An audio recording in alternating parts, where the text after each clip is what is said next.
All right, everyone. Welcome back to our Fresh Finds class. Fresh Finds being the series that we do every Tuesday at noon. I'm Shayna, one of the dietitians, and it's great to have you along with us today. As in our Fresh Finds class today, we are exploring some milk. All right.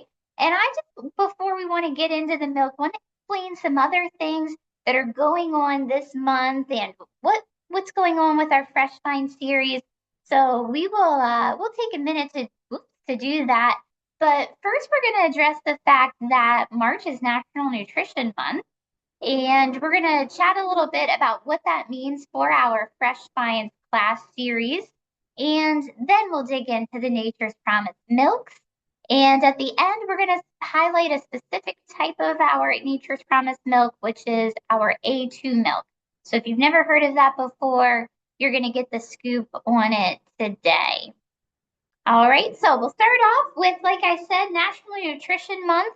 This might be only exciting to the dietitians of the world, but as your dietitians, we like to spread that joy to you and let you know that March is National Nutrition Month. It's something that we like to celebrate in our profession and talking to people about the importance of nutrition. So it happens every March, and every March there is a new theme for National Nutrition Month to kind of help guide the celebration.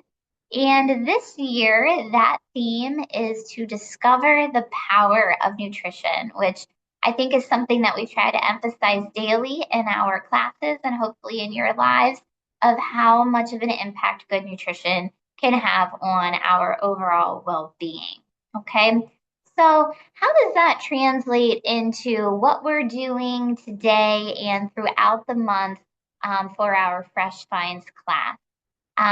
So since it's Discover the Power of Nutrition, we as a team wanted to help you discover some new products or some new ideas in the way of nutrition for you. Okay, so all month long, we are going to be talking about some of our favorite dietitian discoveries that we would like to educate you about. So today, as I've mentioned, I'm going to be going over our Nature's Promise milk line. Next week, Jenna is going to chat all about some of our snacks in the Nature's Promise line. And then Charlotte, the following Tuesday, is going to be digging into one of our other lines, which is Taste of Inspirations, and all of our wonderful salad kits that we have through that one. And then Joni is going to finish up the month with some fresh produce and some dietitian discoveries within our fresh produce department. I did want to note, you'll see here that we do not have class the last Tuesday of March. So we will miss you. Hopefully you miss us too, but we will be back the day after to kick off April. So don't worry about that. But this is just a rundown of what we will be covering through the month of March. We finally made it to March, guys. I don't know about where you are, but it was ice everywhere where I am this morning. So spring can just not come soon enough, right? Okay, so let's get into the nitty-gritty of today's presentation. And it is going to be a bit of a different Fresh Find segment, I feel like, in the sense that we're not making anything today. I am going to give you some recipe inspiration, but I really just wanted to break down everything that we have to offer and bring to light some nutrition points about different types of milks, whether you're getting them in our Nature's Promise line or a different brand. I just want to make sure that we have a good idea and a good knowledge base about the different nutrition profiles of different milks. So we're going to start off with cow's milk. And this is what I really want to emphasize, these couple of points for all of the milks that we're going to be going over today. The protein, the sugar, and what else it has to offer.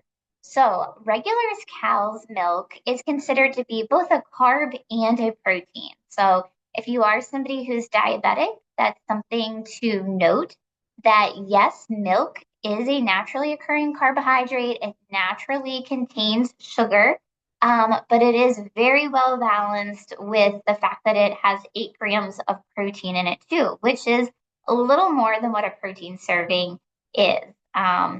So 12 grams of carbs, 8 grams of protein, and although it is a naturally occurring sugar, regular cow's milk is not sweetened, okay? There's no added sugar to it.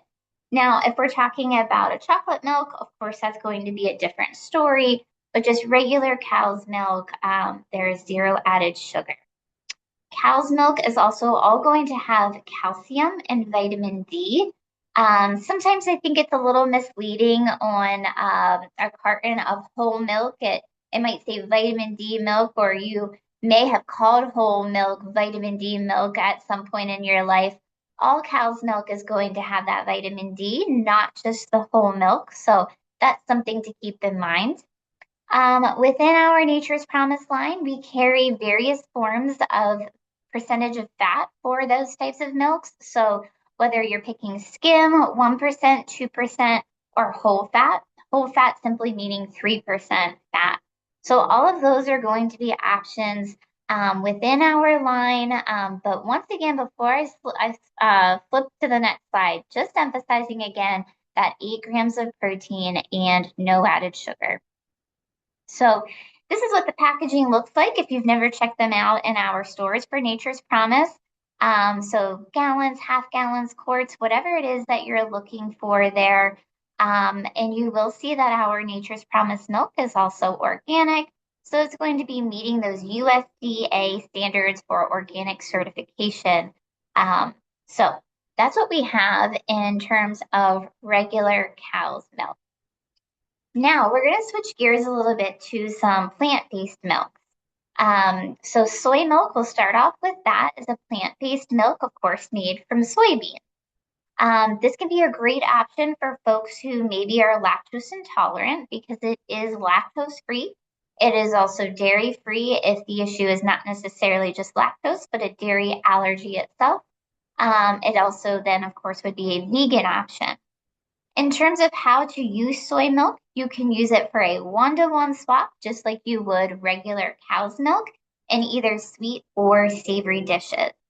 And a really nice positive about soy milk is that it is not going to be a plant-based milk that separates easily when heated. So if you wanted to mix this into a recipe like a soup, you could, or of course into a coffee or a tea drink. It's not going to separate as would some of our other plant-based milks, which we'll chat more about in a moment. Now, from a nutrition breakdown, 7 grams of protein. So this is going to be, out of all of the plant-based milks, the most comparable to regular cow's milk in the way of protein. Remember, cow's milk has 8 grams of protein, and this has 7. 9 carbohydrates, so a little bit lower than your regular cow's milk. So if we're thinking about diabetes, it is a 3-gram difference. But just note that some of those carbohydrates are coming from added sugar, not just naturally occurring. Your soy milk is still going to give you the fortified calcium and vitamin D. Just to highlight, I didn't mention it before when we were talking about cow's milk, but why do we need calcium and vitamin D so much? The big reason, of course, being our bone health. That's what's going to help build our bones, that calcium. Vitamin D is there because vitamin D helps absorb that calcium better. So we really need that combo in whatever type of milk that we're drinking, and all of the ones that we are going over today have that. All right. So once again, more comparable to cow's milk in terms of that protein, a little bit lower in carbs. This is our original flavor. We also do have a vanilla flavor, slightly lower in protein, 6 grams of protein, a little bit higher in the carbohydrates, okay, because it is sweetened. We have that vanilla flavor going on, so we have 8 grams of sugar. Typically for added sugar, I like to suggest to try to stay at 8 or under, so we're still fitting that bill with this, but that's the profile that we're looking at for our soy milk. So once again, more of a comparable milk to cow's milk in the plant-based option. If you're looking for a way to use soy milk in a little bit of a different option, I have highlighted here a chocolate chip muffin recipe that you can find on our savory resource center. So I thought these were fun. Once again, there is no specific ratio in the way of swapping regular milk for soy milk. So if you have any other type of recipe that you want to use soy milk in, it should be an easy substitute. But this just gives you a different idea of how to use soy milk maybe in a way that you haven't thought of before. Okay, so we've talked about cow's milk, we've talked about soy milk. Let's chat about almond milk. So almond milk also being another type of plant-based milk, of course, made from almonds. So another option if we're looking for something that's lactose-free or dairy-free as well as vegan. But of course, we need to think about from an allergy standpoint that almond milk may not work for everyone if we have some allergies going on. It can also be used in sweet and savory applications, but something to keep in mind about almond milk um, in comparison to soy milk is that it can separate very easily when heated. So the recommendation if you're going to add almond milk into something hot is to temper it before you do so. Or if you're just trying to heat almond milk up, doing it very gently. The other idea would be if you're looking to use almond milk in something like a coffee, to use specific barista blends that contain emulsifiers. So emulsifiers are going to be components that are added to the almond milk barista blend so that separation doesn't happen. Okay. So just some things to think about with that. Now we have several different types of almond milk. I'm going to show them all here in a moment, but just note that all of them contain that calcium and vitamin D again. But this is the big point that I want to bring about with almond milk, and that is that all of them only have 1 gram of protein. So you will see there my bottom note, they have various amounts of added sugars and carbohydrates, generally all which are lower than both the soy and the cow's milk that we just talked about. I feel like that is oftentimes a reason that folks gravitate towards almond milk because of the low sugar or carbs, which is great and a fine option. But I just want to make sure that we know that if you are using almond milk in something like a smoothie, which maybe you're using it in a smoothie because you know that fruit has a lot of natural sugar and maybe you don't want to add more carbohydrates on top of that, that we're not getting a type of protein from it and we need to balance it out with some type of protein still. So if you are using it in a smoothie, then I would recommend that we add something like some chia seeds or flax seeds or something of that nature, or protein powder to make sure that we're still getting our protein when having almond milk. Okay. So here are the 4 different types that we carry in our Nature's Promise line. Everything from original and vanilla to some unsweetened varieties of both. You're going to see that our vanilla has the most amount of added sugar.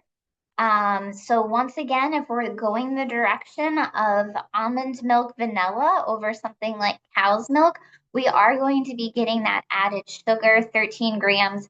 The carbs is around 14 grams. So we've exceeded the carbs in regular cow's milk by going this direction, and we're not getting the protein. Once again, totally okay, but we need to make sure we're getting the protein from another source.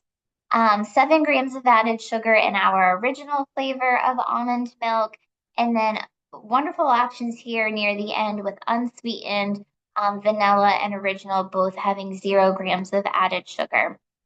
You might be saying, well, why are we adding sugar to it to begin with? And almonds, of course, are going to give us a really earthy taste. So to help balance out that taste and make it a little bit more palatable, that's why the sugar is added. If you're going this direction and you're like, I really don't think I can do the unsweetened, then I would say do the original. That's going to fall under that 8 grams of added sugar or less. So we're not getting as high as the 13. Maybe save the vanilla for some special recipes or something that you know is meant to feel a little sweeter in the context of that. But those are the options there with our almond milks. Almond milk is typically used to make something called chia pudding. I know some girls on the team have made chia puddings in other classes, but if you're not familiar with chia seeds are going to be what you see in this picture that are like the little grayish black spots. And those seeds, they don't really have a taste, okay?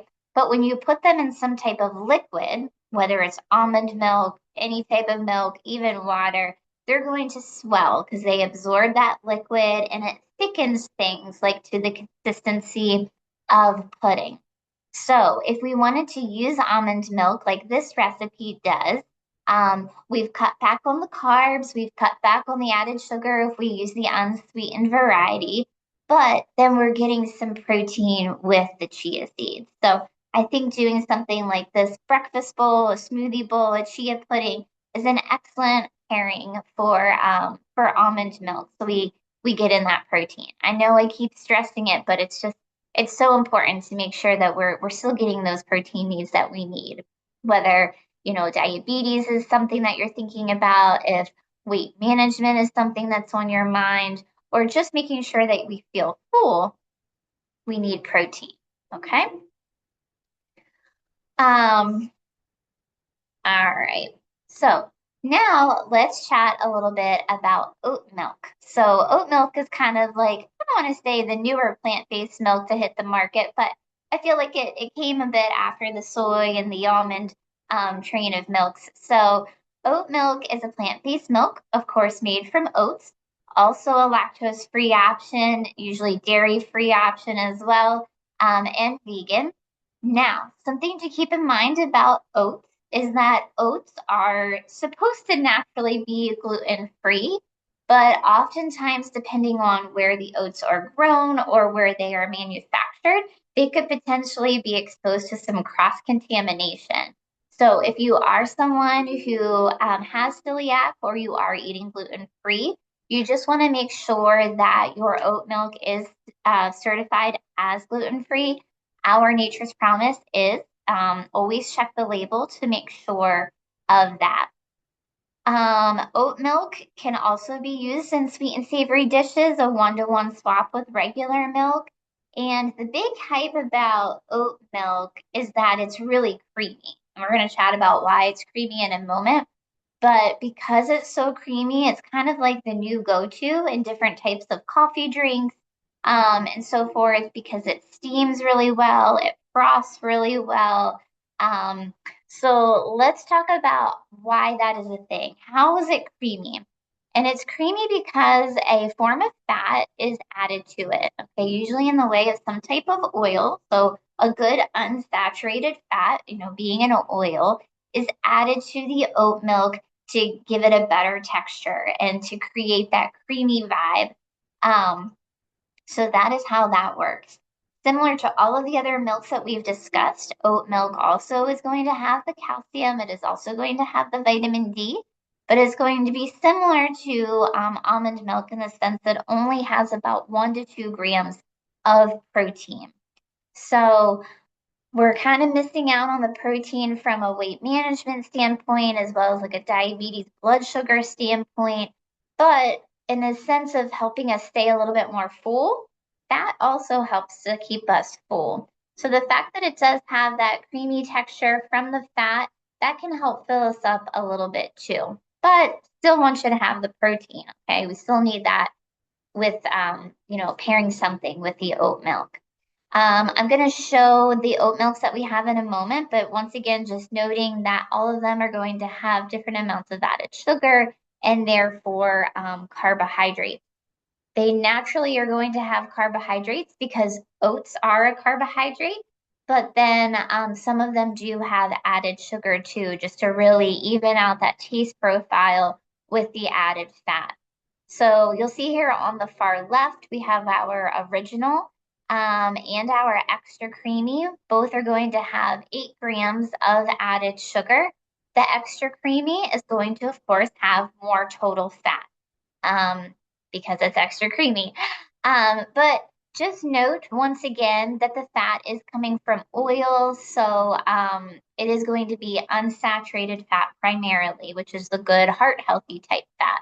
most of them are going to be very low in saturated fat that we need to do in moderation to help with our cholesterol. We also, though, do have the unsweetened and original too. So 0 grams of added sugar and also going to be the one that is lowest in fat content. All right. On our Savory Recipe Resource Center, we do have a fun recipe using oat milk. I have made this before, actually, in a meal solutions class a couple of months ago. So you can check for that on our YouTube channel if you would like. But this is one of my favorite drinks if I'm getting a drink out somewhere. An iced brown sugar oat milk shaken espresso is what I really like to drink if I'm going to have some type of coffee drink. So give this a go if you want to try to make it at home. I really enjoyed it when I made it for class. So their recipe links are there if you want to give that a try. Okay, so we're going to finish up with talking about A2 milk. And we've went from talking about regular cow's milk to some plant-based options. And now we're going to come full circle again to cow's milk. So A2 milk, don't get me wrong, is a cow's milk. It is not plant-based. Now, here is what it really means. So regular cow's milk, like we talked about in the beginning, contains proteins, okay? Casein proteins are in milk. There are two different types of casein proteins. There's A1 beta casein and A2 beta casein. What's important to note about that is what some research is suggesting is that the A1 beta casein protein that's in regular milk may be difficult for some folks to digest. So if you're someone to say, I don't really drink cow's milk because it makes me not feel so great, and you haven't actually been diagnosed with lactose intolerance, then it may potentially be because of the A1 protein that is in regular cow's milk, okay? So A2 milk, rather than the protein profile saying A1, A2, A2 milk is predominantly going to be A2, A2, okay? And the thought is that if we are drinking more A2 rather than A1, that it could help with reducing bloating, inflammation, and those types of uncomfortable feelings that you might have when you drink regular cow's milk. Now, once again, though, A2 milk is not lactose free. So if you have specifically been diagnosed with lactose intolerance, then this is not the right option for you.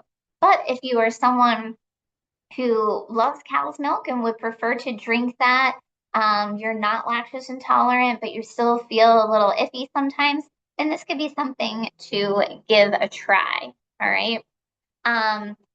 This is kind of where my interest came about for A2 milk, the cows itself. So I think I've shared with some of you before that my family has a small farm, and it's just like a hobby farm. But a few years ago, I did some reading about A2 milk, and I was like, this is really interesting. And I had talked to my dad about it. So we started to get some cows that would produce A2 milk. Now, it's certain breeds of cows. So whenever you see, you like the black and white spot cows, those are Holstein cows. Those are who usually are going to produce the A1, A2 milk. You're not necessarily going to get the straight A2, A2 milk from those types of cows. Usually the predominant producers of A2 milk are going to be Guernsey and Jersey cows. So that's what's here in the picture, one of the cows at my dad's. This is a Jersey cow. Her name is Primrose. And yeah, she produces A2 milk. So just kind of cool little tidbit there about the agriculture, right, behind where our food comes from, which I think is always neat to learn about. So here's the profile nutrition breakdown of A2 milk. It's going to be the same as regular milk, okay? So 8 grams of protein, 12 grams of carbohydrates, 0 grams of added sugar. We still have the calcium. We still have the vitamin D. In our stores right now, we only carry it in whole milk varieties, but it is also within our Nature's Promise organic line and meeting those USDA standards for organic. Okay, So I hope you guys enjoyed that little science travel down milk and everything from cow's milk to plant-based milk, all of which are great options. Okay. It really depends on your personal preferences as well as your personal nutrition needs as to which milk would be great for you. All of them, though, are all good options. We just need to take into consideration things that we might need to pair with it or keep in mind in the way of added sugar for some of the sweetened varieties. So before we get to questions, just looking ahead here, tomorrow Joni will be on with Table Talk, talking with Cobram Estate, which is going to be really fun. They're a really wonderful olive oil company, so definitely join in to learn more with her about that. And then Joni and I will be together on Thursday talking all about how to rise and shine for daylight savings time, which is this weekend. So some fun things ahead with that. But we are getting close to time here, so if you need to go, totally understand. But if you have some questions, feel free to drop them in the Q&A. I'm going to go ahead and stop the recording and then we'll get to those questions. But otherwise, I just want to thank you guys so much for hanging out with me today, and I hope you take care. Bye.